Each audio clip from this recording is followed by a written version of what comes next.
Hi everyone, I'm Ali Raymond. I'm an OCD recovery coach with more than 10 years of experience helping people recover from OCD. Prior to that, I had severe OCD myself that I fully recovered from, and as do my clients. So if you wonder, can you fully recover from OCD? Absolutely, yes, you can.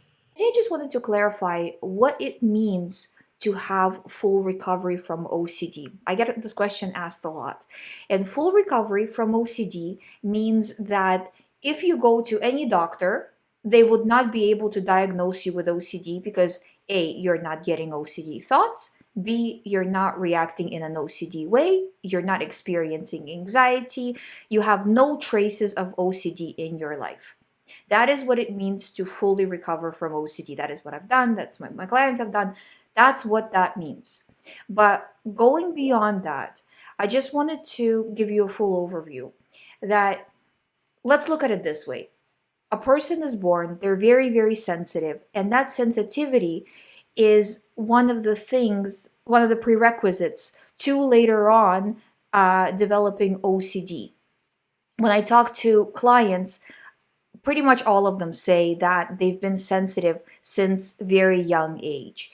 So post recovery, you got out of your OCD. You're no longer getting OCD thoughts, OCD themes. You're no longer getting anxiety. That's great, but you're still that very sensitive person you were before you developed OCD, and that is, in my opinion, something that still needs to be worked on. So you're not in danger of developing OCD in the future because you got too stressed out in life or something, unusual happened in your life and you got caught up in that cycle again, and then OCD developed again. So the way that I want you to handle it is I want you to, I suggest that you take this method, what I'm doing with tracking the time, reducing rumination time.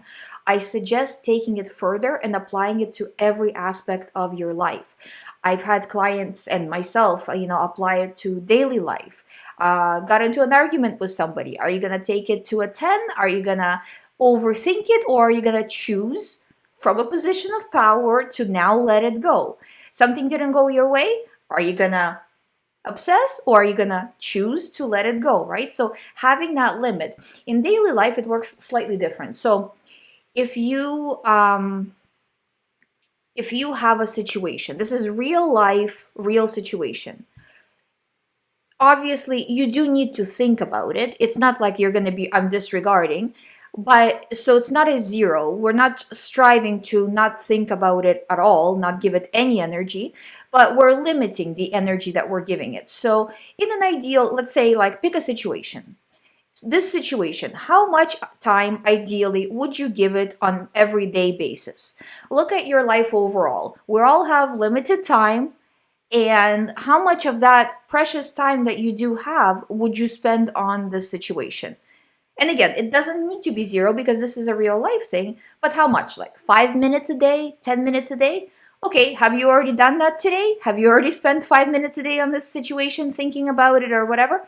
Then you've hit your quota. You are now done.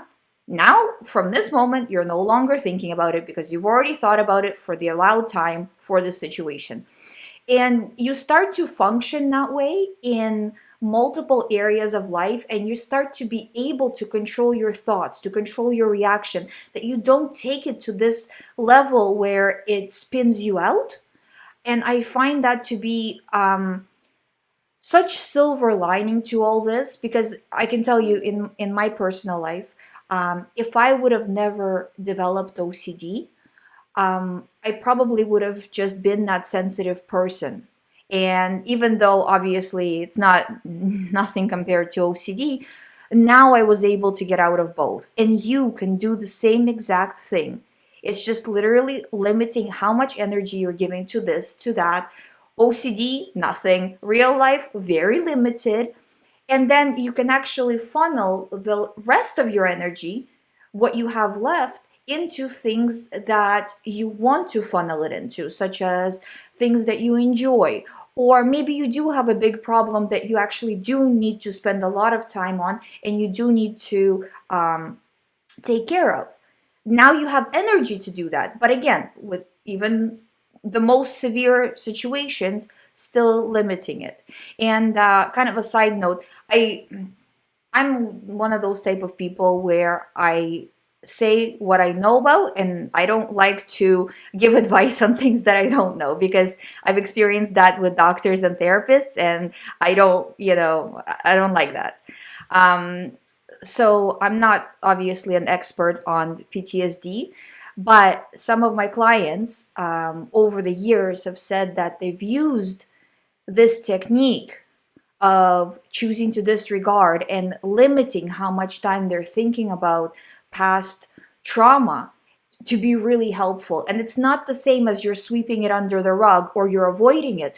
No, you're saying, yeah, I see it, it's there, but I'm just choosing from a position of power not to give it energy anymore. Because I value my life, because I value the time that I have to live, right? So, kind of going from that position, I find that it's very, very powerful. And again, I'm not an expert on PTSD, but I just thought I would put it out there that it did work for some people. I hope you find my videos helpful. If you haven't subscribed, please do. If you would like to do one-on-one recovery program with me, all the information's on youhaveocd.com. I'll see you tomorrow.